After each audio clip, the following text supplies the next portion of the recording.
At this point I would be surprised if we don't see Cuphead in Smash. Persona 5 creator wanted in Smash, Nintendo said okay. Cuphead creator wants in Smash, Nintendo really gonna say no to a Microsoft character after saying yes to Sony? Me don't think so, number Cuphead for Smash. After reading this tweet, my brain just completely fried. I think Wood is a nice, chill guy. He's responded to a few of my YouTube comments before, but I got to call a spade a spade. I can't think about where to even begin with this tweet. Let's start with the obvious error/lie. Because he could have just made an honest mistake. I'm not Wood so I wouldn't know.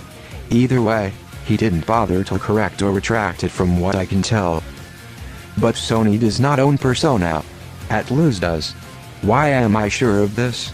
Because I took 15 seconds to find out by going on Google. This is not a knock on Wood. But what would possibly make him believe that Sony owns the Persona IP? Because Persona 5 is only available on PS4? Well, how many other games can you only find on PS4? Hundreds. Yakuza 6 for instance is just on the PS4. Is that owned by Sony? No.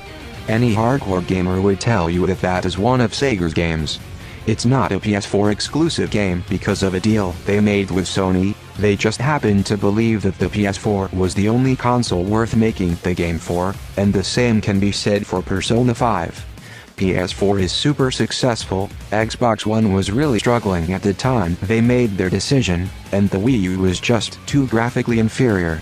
You can even go to the Joker reveal trailer itself and read the copyright info. Where does it say Sony Wood? I see Atlus. I follow Wood, he is one of over 30 channels that I am subscribed to.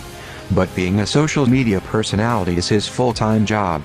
At least do that full-time job. I'm on YouTube for free.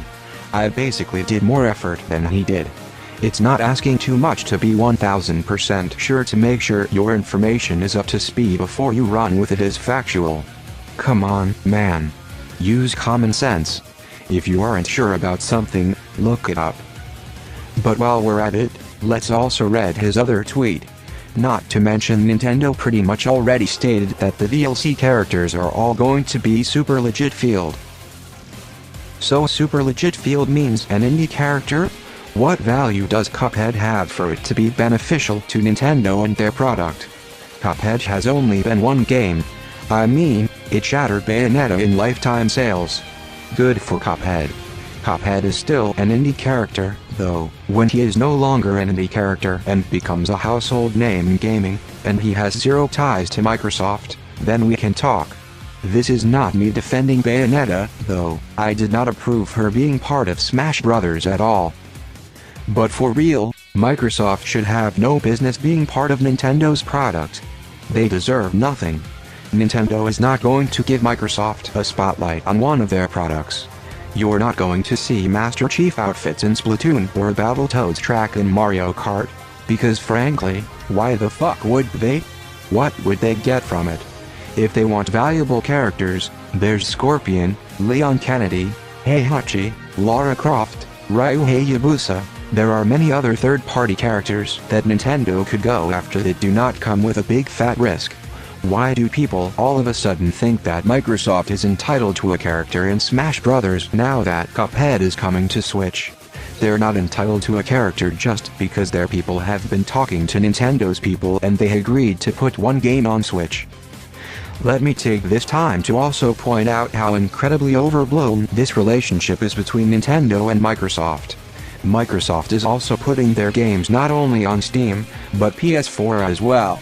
On Steam, you can now play Halo 3, Halo 4, Halo ODST, Halo Reach, and the Master Chief Collection. Castle Crashers Remastered is soon to come to the PS4. Where are all the YouTubers that are joking about how Microsoft is in bed or marrying Steam or Sony? This is why rhetoric from prominent YouTubers like Wood is dangerous. If there is something they believe that could be too bizarre to be real, then tens of thousands of others can parrot it and think it's true. What did Steam have to do to get Halo? What did Sony have to do to get Castle Crashers? Nothing.